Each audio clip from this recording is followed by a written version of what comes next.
बिल्कुल, तो हम कांग्रेस से रिएक्शन लेंगे, लेकिन माधोराम जी भी लगातार हमारे साथ जुड़े हुए हैं बीजेपी का पक्ष रखने के लिए।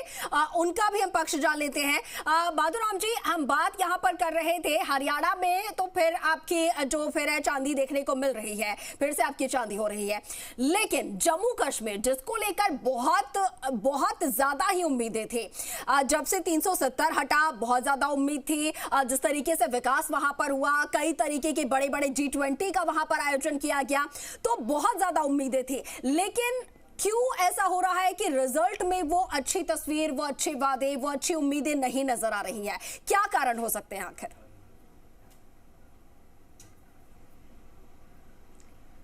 देखिए, अभी जहां तक रिजल्ट अभी मेरे हिसाब से 50% राउंड ही पूरे होंगे। बीजेपी अपने आप सिंगल अपनी कैपेसिटी में 28 सीटों पे लीड कर रही है, तो निश्चित तौर पे अच्छी स्थिति में है। और मैं कहूँगा कि अभी जब तक काउंटिंग पूरी होगी तो ठीक स्थिति में आएगी। परंतु आपने देखिए कि हरियाणा की अगर मैं बात करूँ तो हरियाणा में ऐसे माहौल बनाया गया कि जिस प्रकार भारतीय जनता पार्टी यहाँ 20 सीट भी नहीं जीत पाएगी, परंतु आज आप देख रहे हैं कि भारतीय जनता पार्टी 47 सीटों पे आगे है। परंतु मैं एक आपसे निवेदन करना चाहूंगा कि अगर अपन पीछे जाके देखते हैं लोकसभा के चुनावों को, तो लोकसभा चुनाव में भारतीय जनता पार्टी ने 5 लोकसभा जीती और 44 सीटों पे आगे थी।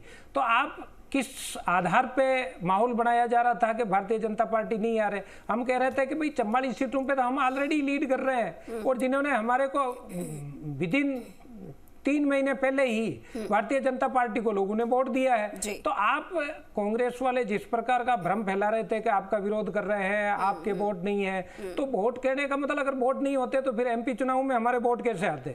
तो जिस प्रकार के वोट भारतीय जनता पार्टी को लोगों ने 5 सीट देके और 44 सीटों पे हम लीड कर रहे थे, उसी प्रकार अभी विधानसभा में लोगों ने उससे बढ़ के भारतीय जनता पार्टी के सुशासन को वोट दिया है, और मोदी जी के नाम पे लोगों ने बढ़ चढ़ के वोट दिया है, उनमें विश्वास व्यक्त भी किया है। वोट और परसेंटेज की अगर बात करेंगे तो भारतीय जनता पार्टी को वोट परसेंटेज अभी बढ़ता हुआ दिखाई दे रहा है, परंतु जिस प्रकार पहले बाइफरकेट था हरियाणा में, आप देखते हैं कि कहीं न कहीं पार्टियां थर्ड फ्रंट होता था, वो थर्ड फ्रंट अब की बार नहीं थे। उसका फायदा ये क्लेम कर रहे थे कि वो हमें मिलेगा, परंतु अगर वास्तविक धरातल स्थिति अपन देखते हैं तो वो भारतीय जनता पार्टी की तरफ जाता हुआ दिख रहा है। जबकि भारतीय जनता पार्टी इस मामले में पहले भी आश्वस्त थी कि जिस प्रकार की थर्ड फ्रंट के जो वोट हैं वो भारतीय जनता पार्टी की तरफ खिसकेंगे, कांग्रेस की तरफ नहीं जाएंगे। क्योंकि यहाँ के लोगों ने कभी भी, आज पीछे के अगर 40 साल का भी ट्रेंड देखते हैं तो कांग्रेस में लोगों ने कभी विश्वास व्यक्त नहीं किया, 1-2 बार को छोड़ के। कभी लोक दल की सरकार होती थी, कभी जनता दल की सरकार होती थी, कभी भजन लाल जी ने यहाँ पे अलग पार्टी बना के सरकार बनाई। तो यहाँ पे निश्चित तौर पे लोग कांग्रेस के प्रति कभी भी, यहाँ के लोगों की मानसिकता कांग्रेस हरियाणा की रही नहीं है। ठीक है, ये आप हरियाणा की बात कर रहे हैं जहां पर बीजेपी लीड में नजर आ रही है। एक ऐसा स्टेट होता था जो दूर से।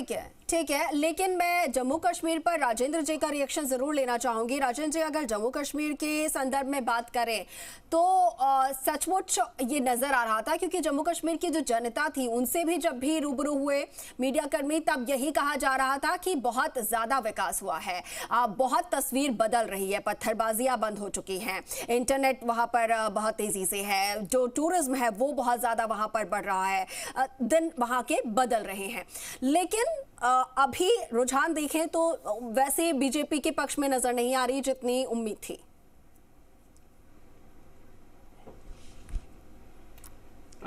देखिए, एक चीज तो मैं आपको बताऊं कि पिछले 15 साल का चुनाव जो हुए हैं, जहां पर हुए हैं, किसी भी स्टेट में हो चाहे पार्लियामेंट के हो, एक चीज बिल्कुल साफ हो जानी चाहिए कि विकास के नाम पे कहीं पर भी कोई सरकार नहीं बनी है। विकास के नाम पे न चुनाव लड़े गए, तो न चुनाव जीते। फिर कौन से फैक्टर्स विकास के नाम पे लड़ी, अपने मुद्दों के नाम पे लड़ी।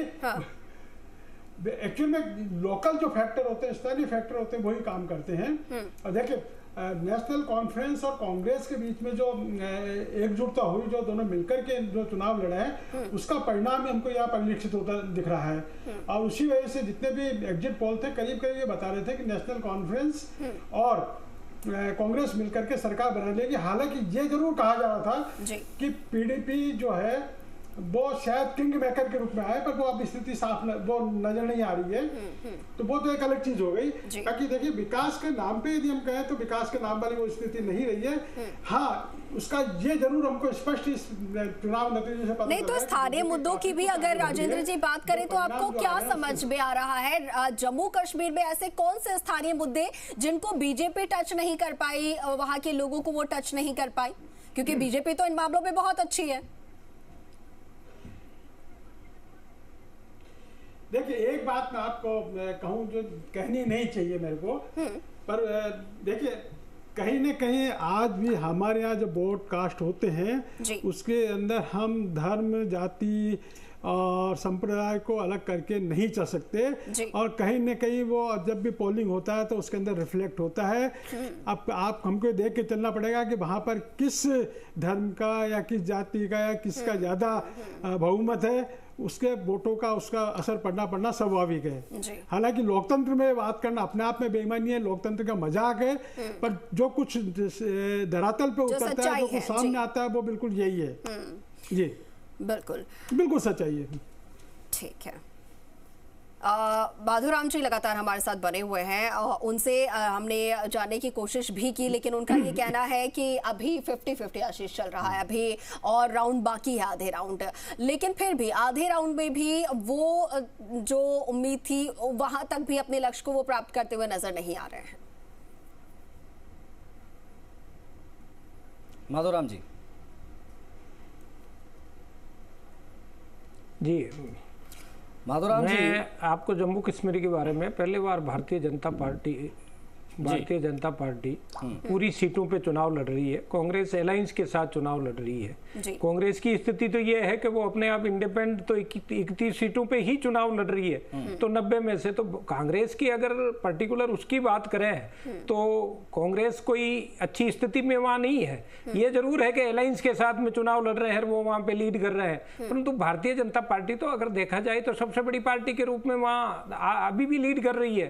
तो भारतीय जनता पार्टी किसी भी स्थिति में जम्मू कश्मीर में कमजोर दिखाई नहीं देती है। वहां के लोगों ने स्वीकार भी किया है। और जिस प्रकार का मैं तो विशेष तौर से ये देख के और खुश हैं कि प्रजातंत्र में वहां के लोगों ने पहले बार बढ़ चढ़ के वोटिंग किया है और बड़ा शांतिपूर्ण मतदान हुआ है। तो जम्मू कश्मीर के लिए तो यह भी एक बहुत बड़ी उपलब्धि है कि जिस प्रकार 370 हटाई गई और जिस प्रकार की पहले आशंकाएं व्यक्त कर रहे थे कि पूरे देश में आग लग जाएगी, ये हो जाएगा, तो ये सारी चीजों को लोगों ने दरकिनार करते हुए भारत में विश्वास, भारत के लोकतंत्र में विश्वास व्यक्त किया है। ये बहुत बड़ी चीज है। इसके लिए हमें आज की तारीख में खुश होना चाहिए कि ये स्वतंत्र चुनाव तो पहले ही बार ही हुआ है और इस चुनाव को लोगों ने स्वीकार किया और बढ़ चढ़ के चुनाव में भाग लिया है। बिल्कुल, लेकिन